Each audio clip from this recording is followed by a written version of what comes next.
Hello class, now in this video we will do class 9th NCERT Mathematics chapter 6 line and angles ka question number 4 or 5 exercise 6.2. Okay, we have already done question number first, second and third in a previous video.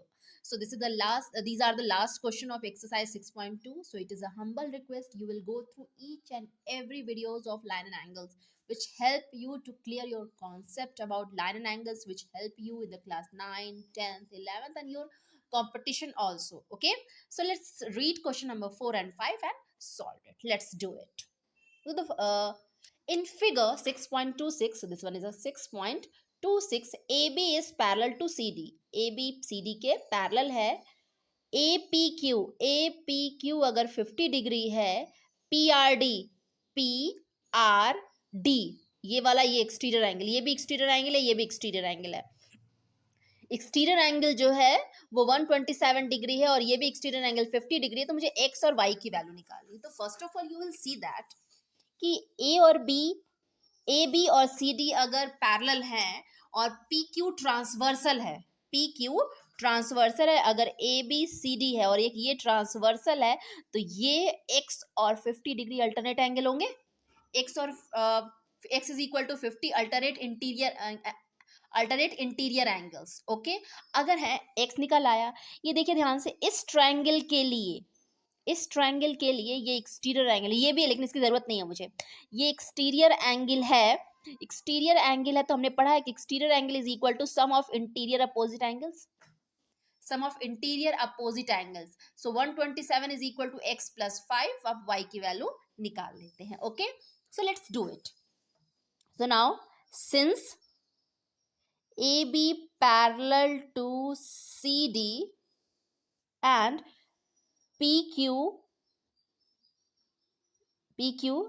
be transversal,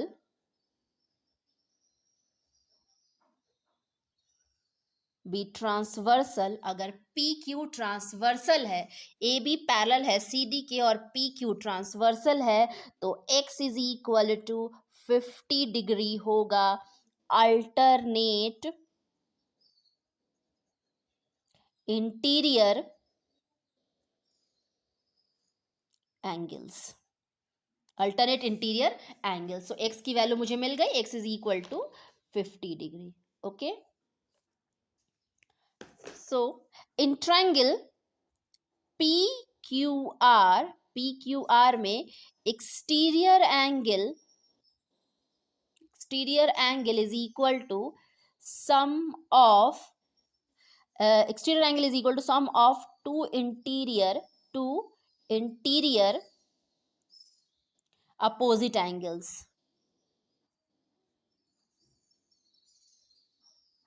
opposite angles, तो exterior angle कितना है 127 degree is equal to x plus y. So x की value है 150 degree, so 50 degree plus y, so 127 degree minus 50 degree is equal to Y.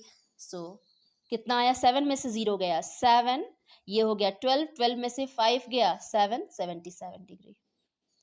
Y की value आ गई.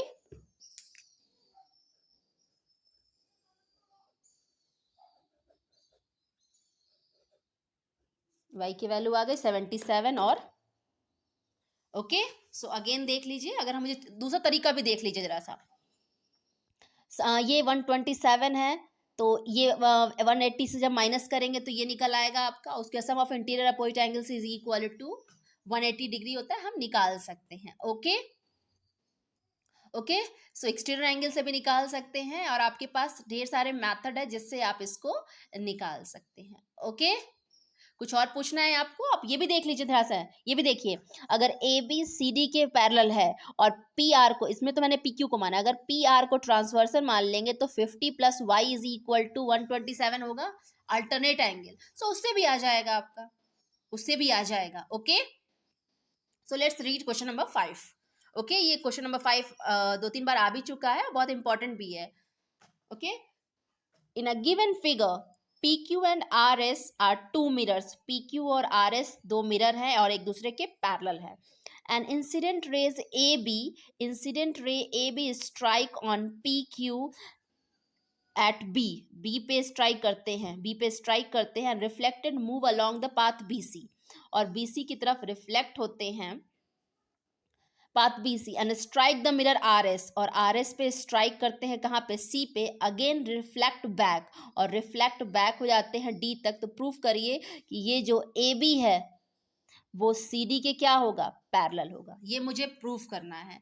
तो मुझे क्या करना है, अगर ए बी को सी डी के पैरेलल प्रूफ करना है तो 1+2 इज इक्वल टू 3+4 कर दे तो हो जाएगा। It means A B C is equal to D C B. अगर प्रूफ कर दे कि ये एंगल और ये एंगल एक दूसरे के इक्वल है, साथ में अल्टरनेट भी है, और अगर अल्टरनेट है तो वो दोनों एंगल क्या होंगे, पैरेलल होंगे। हमने पढ़ा है कि if two corresponding angles are equal then these lines are parallel. अगर अल्टरनेट एंगल्स इक्वल है तो लाइन पैरेलल होगी, और अगर coincident angles are supplementary then both lines are parallel. Now here you will see that कि A B और A P Q और R S एक दूसरे के पैरेलल है। अब मुझे प्रूफ करना है कि ए बी और सी डी एक दूसरे के पैरेलल है। Okay, so look at this. अगर मैंने प्रूफ कर दिया, ये अगर दो लाइन है और अगर ये ट्रांसवर्सल है, अगर ये लाइन या ये ट्रांसवर्सल है, अगर ये एंगल इसके इक्वल है तो ये दोनों लाइन पैरेलल होगी, ये और ये दोनों पैरेलल होगी। सो सेम यहाँ पे हम प्रॉपर्टी यूज करेंगे। तो उन्होंने कहा P Q and R S mirror है। अब यहाँ से देखिए, मैंने क्या किया, एक नॉर्मल ड्रॉ किया है। ये देखिए ये नॉर्मल है, इस नॉर्मल को मैंने क्या कर दिया, नाम बी पे एक नॉर्मल ड्रॉ किया है। ओके, और सी पे एक नॉर्मल ड्रॉ किया गया है। और हमने पढ़ा है क्लास 7th में, क्लास 8th में, लाइट चैप्टर में, कि रिफ्लेक्टेड लॉ ऑफ रिफ्लेक्शन में हमने पढ़ा है कि reflected ray I is incident ray is equal to reflected ray, I is equal to R. हमने पढ़ा है ना लॉ ऑफ रिफ्लेक्शन से, कि जो रिफ्लेक्टेड रे होती है और रिफ्लेक्टेड होती है, इनके दोनों के बीच का एंगल क्या होता है, बराबर होता है। उनके दोनों के बीच का एंगल क्या होता है, बराबर होता है। ओके, तो चलिए अब हम लोग करते हैं इसको सॉल्यूशन।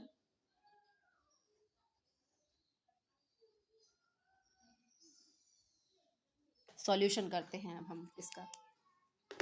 नाउ सॉल्यूशन करते हैं A P Q and okay. So now draw construction करते हैं सबसे पहले।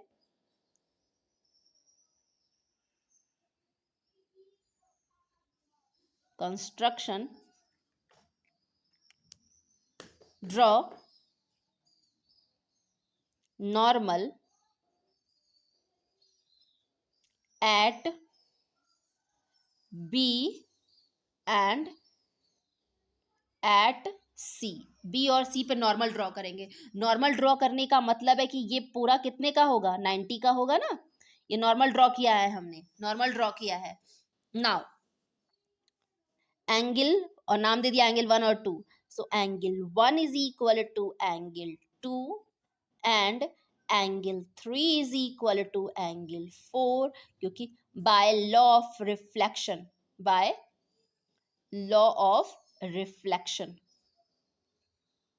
बाय लॉ ऑफ रिफ्लेक्शन हमने क्या पढ़ा है कि इंसिडेंट रे रिफ्लेक्टेड रे के बराबर होती है। इंसिडेंट रे रिफ्लेक्टेड रे के बराबर होती है, ये हम लोग ने पढ़ा है। तो 1 2 के बराबर होगा और 3 4 के बराबर होगा। ओके, नाउ नेक्स्ट, सिंस ये तो हमारा हो गया equation number 1। Equation number 1। Now अब हम यहाँ पे क्या लेते हैं, since P Q parallel to R S, अगर पी क्यू आर एस के पैरेलल है और and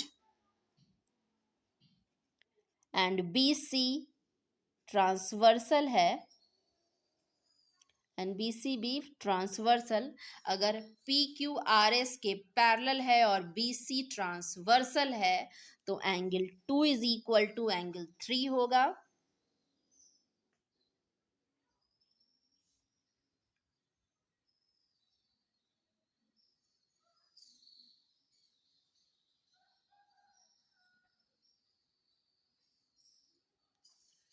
angle 2 is equal to angle 3।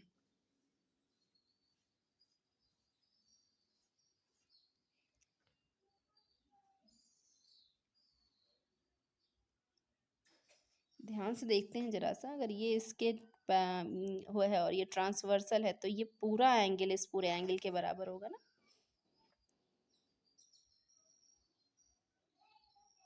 So P Q is transversal. So I hope so इसकी जरूरत नहीं है, इस पॉइंट को आप रहने दीजिएगा। You will left this line, इस लाइन की जरूरत नहीं है मुझे, ओके क्योंकि अगर मैं ले लूंगी तो ये पूरा चाहिए और इस एंगल से मुझे मतलब नहीं। मैं क्या करूंगी आप देख लीजिए ध्यान से, इसका नाम मैं ई दे देती हूँ और इसका नाम एफ दे देते हैं, ओके ई और F. Since BE is parallel to CF, BE parallel to BE इसको लेते हैं, BE parallel to CF and BC transversal,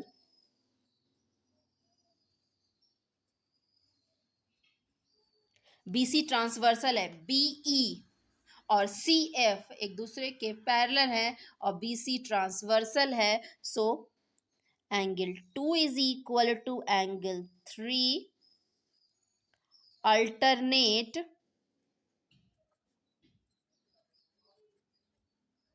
interior angles. Equation number 2. Equation number 2. Equation number 2. So from equation 1 and 2, from equation 1 and 2, look at this, 1 और 2 से देख ले ध्यान से, 1 2 के बराबर है, 2 3 के बराबर है, 3 4 के बराबर है। So angle 1 is equal to angle 2 is equal to angle 3 is equal to angle 4 होगा।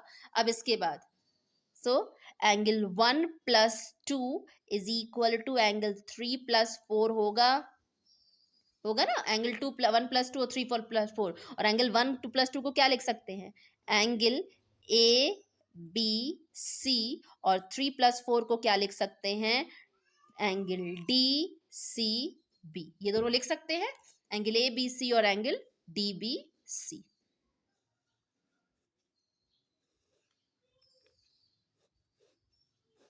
एंगल ए बी सी और angle D C B, okay. Both are alternate, also both are alternate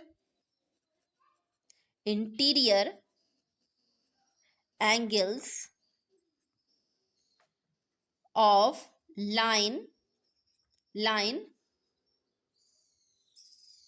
AB and CD, line CD. So AB parallel to CD, यही तो हमें proof करना है, यही तो हमें प्रूफ करना। अगेन आप देख लीजिए क्या है, हमें निकालना है कि ए बी और सी डी एक दूसरे के पैरेलल है। तो अगर मैं, और ये ट्रांसवर्सल है, तो ये अगर 1 प्लस 2 3 प्लस 4 के बराबर हो जाए तो मेरा टारगेट यही है, दोनों को इक्वल दिखाना, और अगर इक्वल होंगे तो अल्टरनेट होंगे, अल्टरनेट होंगे तो पैरेलल होंगे। Now P Q parallel, P Q R S के अगर पैरेलल है और ये अगर ट्रांसवर्सल है वो अलग मैटर है। मैंने एक नॉर्मल ड्रॉ किया बीई और सी एफ, ओके।